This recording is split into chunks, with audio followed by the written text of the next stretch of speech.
উচ্চারণ করে তার পিছনে দৌড়াচ্ছি না, কিন্তু কারচুপি ইঞ্জিনিয়ারিং যে ভাষায় যেভাবেই বলেন এটা যে হয়েছে এটাকে অস্বীকার করতে পারবেন না। আমি নিজে আমার এলাকায় তার সূক্ষ্মদর্শী, আমি সরাসরি দেখেছি। আমি যে নির্বাচনী এলাকায় আমাকে দেওয়া হয়েছিল সেখানে যেহেতু আমি দেখেছি, আর কোনো জায়গা দেখার আমার দরকার নাই।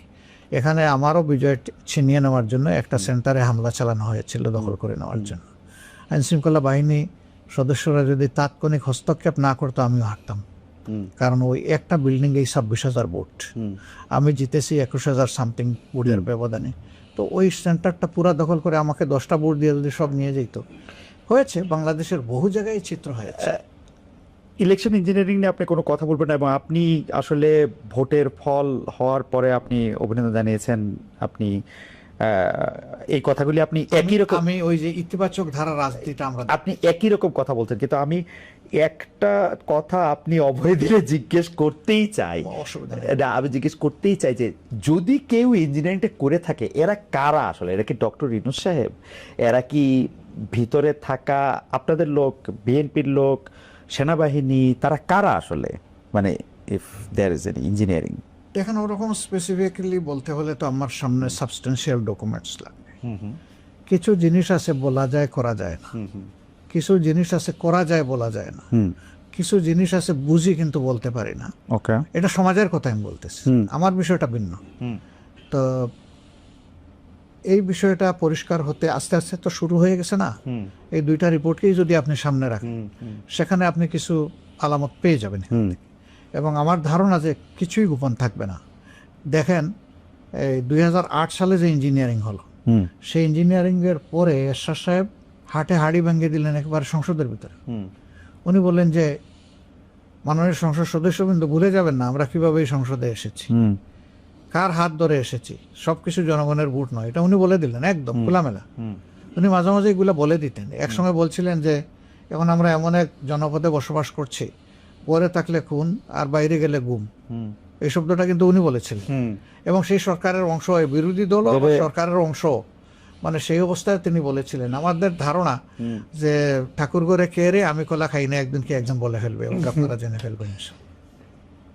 সত্য এইভাবেই প্রকাশ্য নয়। জামাত ইসলামী সবসময় সত্যের পক্ষে লড়াই করেছে। জামাত ইসলামী চেয়েছে একটা সুশাসনযুক্ত দুর্নীতিমুক্ত একটা দেশ হোক, যেই দেশে প্রত্যেকটা নাগরিক মূল্যায়িত হবে তার আপন যোগ্যতায়, এবং অযোগ্যরাদের যে দেশে মানুষের মাথার উপরে ছড়ি ঘুরাবে না। আমাদের সমাজ দুর্নীতিতে আকণ্ঠ নিমজ্জিত। রাজনৈতিক দলগুলো তার বাইরে নয় বললে পুরাপুরি সত্য প্রকাশ পাবে না, বরঞ্চ রাজনৈতিক দলগুলোর নেতৃত্বেই এই দুর্নীতিগুলো হয়ে থাকে, যেটা আমরা 54 বছরে বিভিন্ন পর্বে দেখেছি। কখনো একটু কম, কখনো বেশি, কিন্তু দেশ কখনো দুর্নীতিমুক্ত ছিল না, এবং দুর্নীতিমুক্ত করার জন্য সেই রকম দৃশ্যমান কোনো পদক্ষেপ কারো পক্ষ থেকে আমাদের সামনে পরিলক্ষিত হয়নি। এটি একটা সাইড। আরেকটা সাইড হচ্ছে যে সমাজে সত্যিকার অর্থে গ্রাম আদালত থেকে শুরু করে উচ্চ আদালত পর্যন্ত কোথাও মানুষ কাঙ্ক্ষিত বিচারটা পায় না। যার সামাজিক প্রভাব আছে, যার টাকা আছে, বিচার তার পক্ষে কথা বলে, এবং অনেক সময় মজলুম তার নিয়ে বিচারটা খুঁজেও পায় না, কোথায় হারিয়ে যায়। তো বাংলাদেশের মানুষ এই জায়গাগুলোতে খুব জর্জরিত। জননিরাপত্তার বিষয় যদি সামনে আনেন তাহলে কারো জীবনে কোনো নিরাপত্তা নেই, ঘরেও নাই, চলাচলেও নাই, কর্মস্থলেও নাই। তো এমনি একটা জনপদে মানুষ খুঁজছে যে কোথায় আমাদের একটু মুক্তির স্বাদ পাব। বাংলাদেশ জামাত ইসলামী 79 সালে তার যাত্রা শুরু করার পর থেকে গণতান্ত্রিক পন্থার রাজনীতি করে আসছে, এবং সেই রাজনীতি তার দলের ভিতরে এবং বাইরে দুই জায়গায়।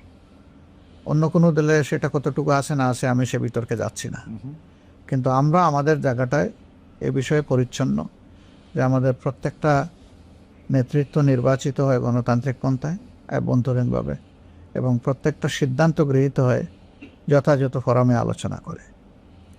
এই সৌন্দর্যটা আস্তে আস্তে বাড়ছিল।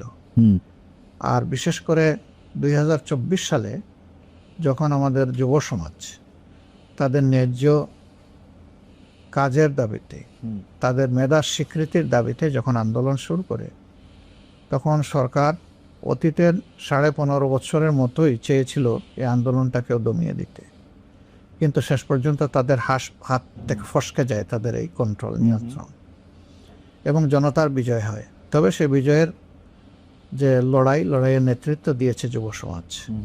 আমরা কোনো রাজনৈতিক দল নেতৃত্বের এই ক্রেডিট যদি দাবি করি, এটা চরম অন্যায় হবে। এটা আন্দোলনের নেতৃত্বে যুব সমাজ আর অংশগ্রহণে সারা বাংলাদেশ। সেই বাংলাদেশের মধ্যে আমরাও ছিলাম, অন্যান্য রাজনৈতিক দলও ছিল। যেহেতু আমরা সবাই মজলুম ছিলাম, সেই কারণে সমস্ত মজলুমের একটা মিলন মেলা বলতে পারেন যে এই আন্দোলনটা ছিল। আন্দোলন সফল হওয়ার পরে লক্ষ্য করবেন যে কখনো আমরা এই আন্দোলনের কোনো ক্রেডিট দাবি করিনি, কখনো না, কোনোভাবেই না। আমরা সবসময় বলে এসেছি নেতৃত্বে যুব সমাজ, অংশগ্রহণে দেশবাসী, এবং এই বিজয় দেশবাসীর বিজয়। কিন্তু পাশাপাশি আমরা দেখেছি অনেকেই তারা সেখানে ক্রেডিট ক্লেম করেছে, তো আমরা সেই দিকে যাইনি। আশ্চর্যের বিষয়, যখন এই আন্দোলনে বাংলাদেশের মানুষগুলা কোন দলের হয়ে লড়াই করেছে মানুষের জন্য, তখন সেই শহীদ মানুষগুলাকে নিয়ে বাগবাটোরা শুরু হয়ে গেল। আমরা কিন্তু এর বিরুদ্ধে করেছি। আমরা বলেছি শহীদরা কোনো দলের হতে পারেন না, গোষ্ঠীর হতে পারেন না। শহীদরা গোটা জাতির সম্পদ, এবং আমরা তাদেরকে সেভাবেই ওই মর্যাদায় আমরা রাখতে চাই। এরপরে আমাদের এই শহীদ পরিবারের পাশে যাওয়া, এটা আমাদের নৈতিক দায়িত্ব হিসেবে আমরা নিয়েছিলাম। এটা কোনো রাজনীতি ছিল না আমাদের, কারণ আমি তো মরতে পারতাম, আমার আরও সহকর্মী মারা যেতে পারত। তা আল্লাহ যে আমাদেরকে বাঁচায় রাখলেন, এখন যারা চলে গেল তাদের প্রতি তো আমাদের অবশ্যই দায়িত্ব আছে। এটা ঠিক, তারা লড়াই করে নাই যে আমরা গিয়ে ওখানে কিছু তাদেরকে সহানুভূতি দেখাবো, পরিবারের পাশে দাঁড়াবো। তারা সবটুকু উজাড় করে দিয়ে দেশকেই দিয়ে গেছে, নিতে চায়নি কিছু। সেই মানুষগুলোর জন্য তো আমাদের কর্তব্য আছে। আমরা এই কর্তব্যের জায়গা থেকে প্রত্যেকটা শহীদ পরিবারে পৌঁছার চেষ্টা করেছি। বেশিরভাগ শহীদ পরিবারে বলতে পারেন যে আমি পার্সোনালি গিয়েছি। যখন যে এলাকায় আমি ভিজিটে গিয়েছি, ওই শহীদ পরিবারগুলোকে হয়ে দেখেছি, না হয়ে গিয়েছি, একটা কিছু করেছি। আমি তাদের না দেখে আসি নাই। আহত ভঙ্গু যারা হয়েছে তাদের বিষয়টা আমরা অ্যাটেনশনে নিয়েছি, কিন্তু আমরা তো একটা সংগঠন, আমাদের কাছে তো সরকারি কোনো ট্রেজারি নেই। ফলে আমাদের সীমিত সামর্থ্যের জায়গা থেকে শহীদ পরিবার এবং আহত পঙ্গু ভাই বোনদের পাশে আমরা দাঁড়ানোর চেষ্টা করি। এই বিষয়গুলো তো জনগণ দেখেছে। একটা দল এরকম করছে, বাকি দলগুলো ক্রেডিট নিয়ে কাড়াকাড়ি করছে, এবং সেই সময় থেকে অনেকে আবার নির্বাচনের দিকে ঝুঁকে পড়েছে। আমরা তখন বলেছিলাম যে আগে পরিবেশটা সামাল দেন, তারপরে নির্বাচনের প্রশ্ন। তো শেষ পর্যন্ত নির্বাচন 17 মাসের মাথায় হলো। যে নির্বাচন হয়েছে, আপনি বলছেন এখানে আমাদের উত্থান, আসলে কি এটাই আমাদের রিয়েল চিত্র? এই প্রশ্ন এখন সমাজের অনেকের মনে। এই প্রশ্নটা আমি করতে চাই, এবং আমি এর উত্তর দিব না। ইতিমধ্যে টিআইবি একটা রিপোর্ট পেশ করেছে, তারপরে সুজন একটা প্রতিবেদন তাদের তুলে ধরেছে। আমি একজন বিচক্ষণ সাংবাদিক হিসাবে আপনাকে অনুরোধ করব যে আপনি এই দুইটা রিপোর্ট যদি দেখেন, তাহলে আপনি একটা রিফ্লেকশন পাবেন। তবে আমাদের দেশে যেহেতু একটা সংস্কৃতি তৈরি হয়ে গিয়েছে, কথাগুলো আমি ইলেকশনের আগেই বলেছিলাম, জিতলে ইলেকশন ফেয়ার, হারলে এটা সূক্ষ্ম কারচুপি অথবা আপনার বড় কারচুপি, এটা বলা হতো। আমরা বলছিলাম যে ওই সংস্কৃতিটা আমরা চালু করতে চাই না, পেয়ে যাবে। আচ্ছা, আমি একটু অন্য প্রসঙ্গে, নির্বাচনের ঠিক আগের দিন, মানে এটা নির্বাচন যারা নিয়ে কথা বলছেন, আমি টেলিভিশনে দেখতেছিলাম, তাদের মধ্যে একজন বলছেন যে ঠিক আগের দিন 74 লাখ টাকা নিয়ে জামাতের একজন জেলা আমিরের বিমানবন্দরে থাকা, মানে তার আটক হওয়া, সেটা আবার সামনে আসা, এইটা আপনাদের ভোটের ক্ষেত্রে কিছু কিছু, মানে ঠিক আগের দিন এটা ক্ষতি। আমি বলি, এই ব্যাপারে বৈধভাবে খরচ করার একটা সীমানা ছিল। এই ব্যাপারে সংগঠন, তিনি শুধু একজন মানে দায়িত্বশীল নেতা নন, তিনি এই সমাজের একজন নাগরিক, তিনি ব্যবসায়ী, তার ব্যবসার টাকা হতে পারে। এইভাবে বিমানে টাকা বহন করার মাঝে আভ্যন্তরীণ ভাবে কোনো ইলেকশন আগে মনে একটু বাধা আছে? না, কোনো বাধা নাই। বাধা নাই না, কোনো ধরনের কোনো বাধা নাই, কেউ বলে নাই। আচ্ছা, কোনো ধরনের কোনো বাধা নাই বলেই বিমানবন্দর ইমিগ্রেশন যেটা কাস্টম যেটা ছেড়ে দিয়েছে তাকে ঢাকা থেকে, নইলে তো এখানেই আটকাতো। তো এখানে তো আটকায় নাই। এই সমস্ত জিনিস অতি উৎসাহী কিছু লোক বিভিন্ন সমাজের বিভিন্ন জায়গায় বসে থাকেন, তারা এগুলা গঠান। আমরা ঠিক আছে ধরে নিলাম 74 লাখ, কেন 74 কোটি টাকা আমরা কে কোথায় গিয়ে টাকা বিতরণ করেছি, কারে দিয়েছি, সেটা একটা ডকুমেন্ট বের হয়ে আসুক। 56,000 বর্গ মাইলের শুধু ঠাকুরগাঁই তো একমাত্র জায়গা না, আরো তো 63টা জেলা রয়ে গেছে। অনেকে বলেন যে আমিও সেই সময় বাংলাদেশে ছিলাম, তো অনেকে বলতেছেন যে ব্যাংকের থেকে তো 1 লাখ টাকার বেশি তোলাই যেতেছিল না ওই সময়, বা এটিএম কার্ড থেকে তোলাও দিচ্ছিল না। আপনি মানে ব্যাংক থেকে সব টাকা মানুষ ব্যাংকে রাখে? ও, তাও আমিও তো আমার সব টাকা ব্যাংকে রাখি। makes sense। আমি ব্যাংকে সেফ মনে করবো কেন? যে দেশে ব্যাংক ডাকাতি হয়ে যায়, যে দেশের ব্যাংক ডাকাতি হয়ে দুনিয়ায় লন্ডারিং হয়, সেই দেশের ব্যাংকে আস্থা কোথায় জনগণের?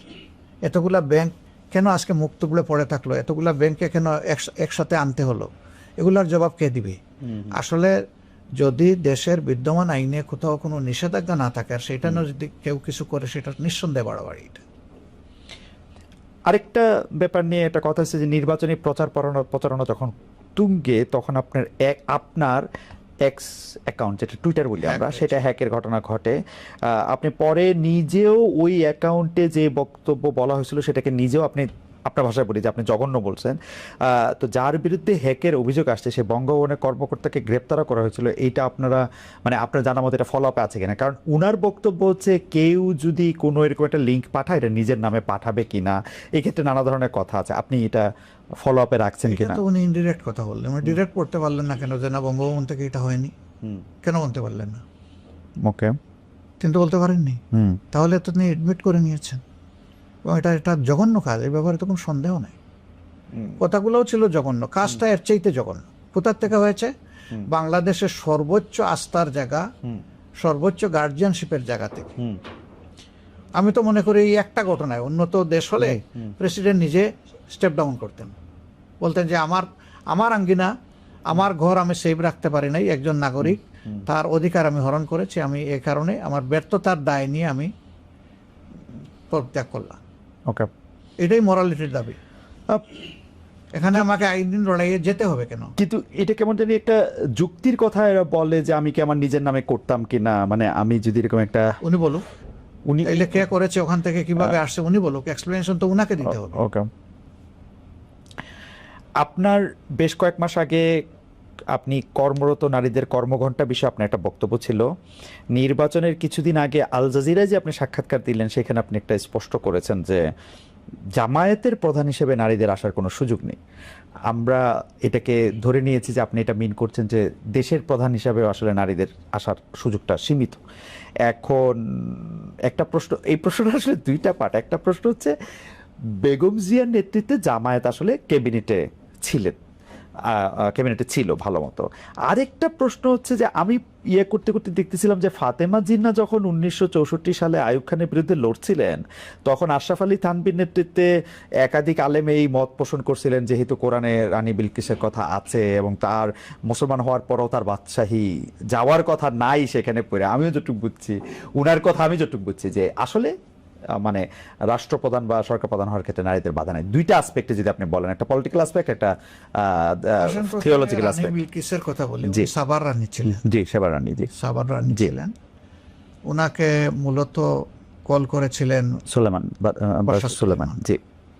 তো উনি তার দরবারে আসলেন, আসার পরে রাজপ্রাসাদে দাওয়াত গ্রহণ করলেন, গেলেন। তারপরে তার মানে রানীগিরি ছিল না, এটার কোরআনে নাই, এই পর্যন্ত কিন্তু চ্যাপ্টারটা ক্লোজ, সূরা আমল, এবং এইটার কোনো অথেন্টিক হিস্ট্রিও নাই আমাদের সামনে, আমাদের কাছে নাই, পর্যায়ে কি হয়েছে না। রাইট। সুতরাং সেটাকে আমরা রেফারেন্স আকারে এখানে নিতে পারছি না। ওকে। আর তিনি ছিলেন মূলত অগ্নিপূজক।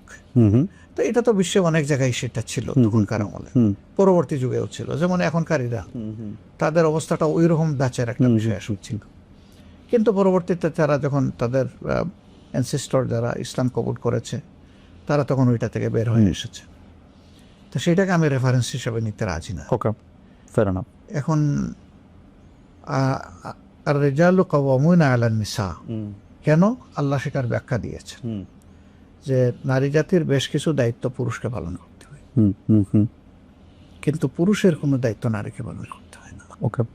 নারী যদি কোনো ব্যবসা করে, স্বামী পুরুষ লোকটি এখানে কোনো হক দাবি করতে পারে, কিন্তু পুরুষের যে অ্যাসেট আছে সেখানে নারীর অংশ আল্লাহ তাআলা নির্ধারিত করে দিয়েছেন। কেন? যে তাদের এই দায়িত্বটা তোমাকে নিতে হবে। আমি কোন দৃষ্টি থেকে বলেছি? আমি বলেছি কোরআন যেটা বলেছে সেটা, আমার কোনো কথা না। এখন কোরআনের আইন তো মানব জাতির জন্য, শুধু মুসলমানদের জন্য না, এবং শুধু মানব জাতির জন্য না, আল্লাহর অল ক্রিয়েশনের জন্য কোরআন। সারা সৃষ্টির মধ্যে সামঞ্জস্য এবং শৃঙ্খলা বিধানের এইটা হচ্ছে গাইডবুকটা হচ্ছে কোরআন। তো সেই কোরআন আল্লাহ তাআলার ভার্ডিক্ট। আমি তো আমার মত বলিনি, আল্লাহ তাআলা যা বলেছেন আমি তাই বলেছি। ওকে, এখন আপনি বলতে পারেন যে তাইলে কি নারীরা ওই জায়গায় আসতে পারবে না? বাট হ্যাঁ, দেখেন রিয়েলিটি দেখেন। আপনি আমেরিকায় আছেন না? আমেরিকা স্বাধীন হওয়ার কত বছর হয়েছে? মানে 200 সামথিং বছর। সামথিং বছর। জি, একজন নারী না প্রেসিডেন্ট হয় না। কেন? সেখানে কি যোগ্য নারী নাই?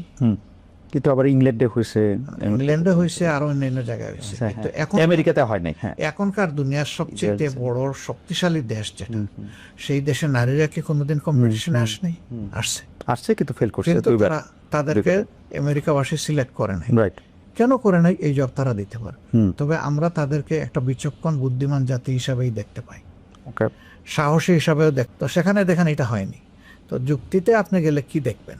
একজন মা যখন চাইল্ড বেয়ারিং হবে তখন কি একজন সুস্থ সক্ষম পুরুষের মতো তিনি সব ফিজিক্যাল অ্যাক্টিভিটি করতে পারবেন? পারবেন না। যদি তিনি পারতেন তাহলে ম্যাটারনিটি লিভের দরকার হতো। ম্যাটারনিটি লিভটা দেওয়া হয় কি জন্য? এটা তার ডিউ, এটা তার হক, এটা তার অধিকার। তার অধিকার, এটা কোনো তার প্রতি কোনো প্রিভিলেজ না, ব্লেসিং না, এটা তার পাওনা। তো এই জায়গা থেকে আমরা মাদেরকে আল্লাহ রাসূল সাল্লাল্লাহু আলাইহি সাল্লামের জমানায় সর্বোচ্চ যতটুকু সম্মান দিয়েছেন তা আমরা দেওয়া। ওকে, যেমন ধরেন যে আল্লাহ রাসূল যুদ্ধে মহিলাদেরকে নিয়ে গেছে, আল্লাহ রাসূল ক্রিটিক্যাল টাইমে মহিলাদের পরামর্শ নিয়েছেন। হুদাইবিয়ার সন্ধির সব পুরুষ সাহাবীরা সরে গেছে মনের দুঃখে কষ্টে, রাসূল করিম সাল্লাল্লাহু আলাইহি সাল্লাম থেকে দূরে সরে গিয়ে কান্নাকাটি করতেছে। সেই সময় তিনি যাকে সঙ্গিনীর সাথে নিয়ে গেছেন, গিয়ে জিজ্ঞেস করছেন তুমি কি বলো? বলছে আপনি কি আপনার সঙ্গীদের উপর আস্থা হারিয়ে ফেলেছেন? ইয়া রাসূল, কোনো কারণ নাই। আপনি যা করার জন্য তাদেরকে বলছেন আপনি আগে সেটা শুরু করে দেন, দেখবেন সবগুলো আপনাকে ফলো করবে। এবং এক্স্যাক্টলি তাই হয়েছে। তো দেখেন কত ক্রিটিক্যাল টাইম ছিল। ও আপনি যদি আমাদের দর্শকদের জন্য একটু পরিষ্কার করতেন, উনি কি তার কোনো আত্মীয় ছিলেন নাকি? না না, আত্মীয় কেন, তার স্ত্রী। ও, তার স্ত্রীর পরামর্শ নিয়েছেন, তার স্ত্রীর পরামর্শ। আমি সেটা একটু বলছি, মানে আল্লাহ রাসূল বদর যুদ্ধ ছাড়া যত যুদ্ধে অংশগ্রহণ করেছেন সব যুদ্ধে স্ত্রীদেরকে নিয়ে গেছেন সাথে। একজন তিনি লটারি করতেন, লটারিতে যার নাম আসতো তাকে তিনি নিয়ে যেতেন। আচ্ছা, অন্যান্য সাহাবীরা নিয়েছেন, এমন বিধবা মহিলারাও আল্লাহ রাসূলের অনুমতি নিয়ে যুদ্ধে অংশগ্রহণ করেছেন। ওকে, হুদাইবিয়ার সন্ধির সময় উনার সাথে কোন সম্ভবত একটু দেখতে হবে, দেখো তো একটু, আচ্ছা আমাকে সাহায্য করো। জি, তো ধরেন আচ্ছা, মানে উনি এরপরে ওহুদের যুদ্ধে দেখেন, ওহুদের যুদ্ধের সময় সবচেয়ে ক্রিটিক্যাল টাইমে রাসূলের প্রতিপক্ষ যারা ছিলেন তারা কিন্তু একদম কাছে, একদম হাত দিয়ে ছোঁয়ার জায়গায় চলে আসছে। সেই সময় পুরুষ নাই, একজন মহিলা হযরত নুসাইবা রাদিয়াল্লাহু তাআলা, তিনি ঘুরে ঘুরে আল্লাহ রাসূলকে প্রোটেকশন দিয়েছে। এবং যুদ্ধের পরে দেখা গেল তার দেহে 70টা ভারী জখম, রক্ত অঝর ধারায় ঝরছিল, তীর ঝুলছিল তার শরীরের মধ্যে। আল্লাহ রাসূল ভাঙ্গা দাঁত